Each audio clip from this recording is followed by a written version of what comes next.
Upin, Ipin, Fitzi, Mail, and Ehsan stood at the edge of the forest.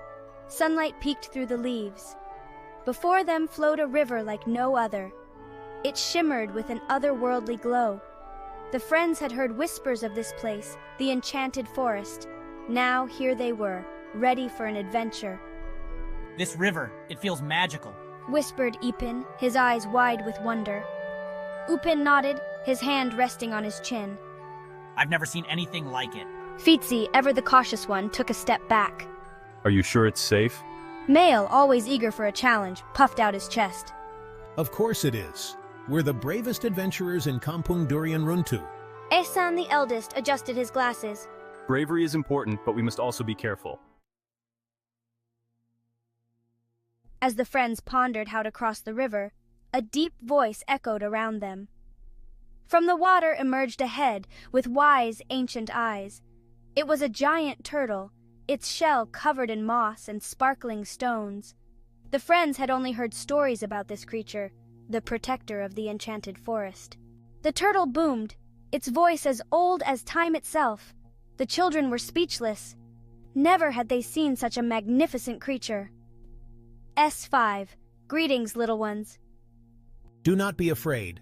I am Ugwe, guardian of this forest. You seek to cross the River of Whispers? Upin, finding his voice, stepped forward. Yes, Ugwe, we want to see what lies on the other side. The other side holds many wonders, but the river is not easily crossed. It tests the hearts of those who dare to journey across.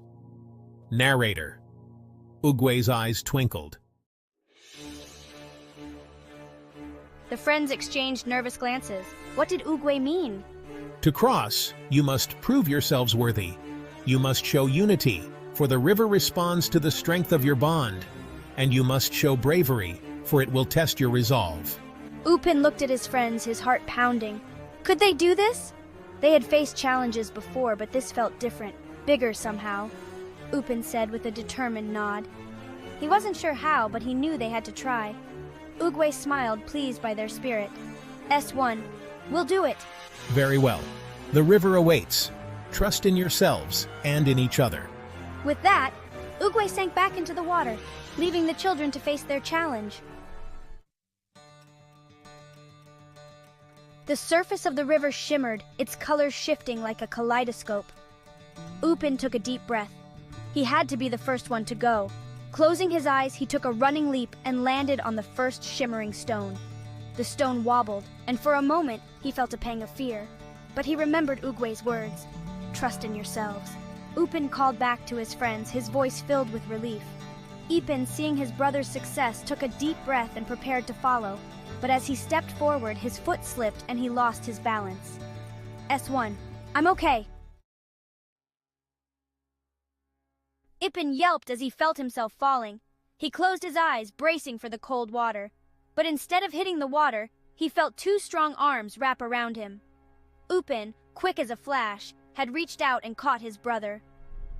Ipin cried, his voice shaky. But I won't, Upin reassured him, holding on tight. Upin, we need to work together to get across. Looking around, they realized that the only way forward was to carefully step from one shimmering stone to the next. Each stone bobbed and weaved, making balance a challenge. But they were determined to make it. S1, don't let go. Fitzi, watching from the bank, knew he had to do something to help. He might not be the bravest, but he was quick-witted. He noticed that whenever they spoke words of encouragement to each other, the stones seemed to glow a little brighter, becoming a little more stable. Upin, Ipin, you can do it. Just keep talking to each other. It seems to make the stones stronger. Upin and Ipin, hearing Fitzi's words, started talking to each other, sharing words of encouragement and support.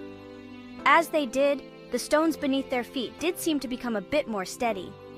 Upin, you're right, Fitzi. Words can be a bridge too. With renewed determination, Upin and Ipin continued their careful journey across the river. Mail, seeing that Upin and Ipin were making progress, decided it was his turn to be brave. He took a deep breath and jumped onto the first stone.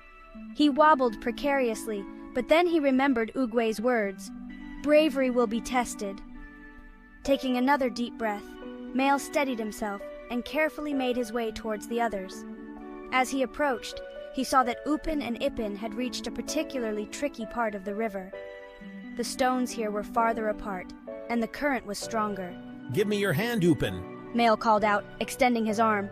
Upin, grateful for the help, reached out and grasped Mail's hand.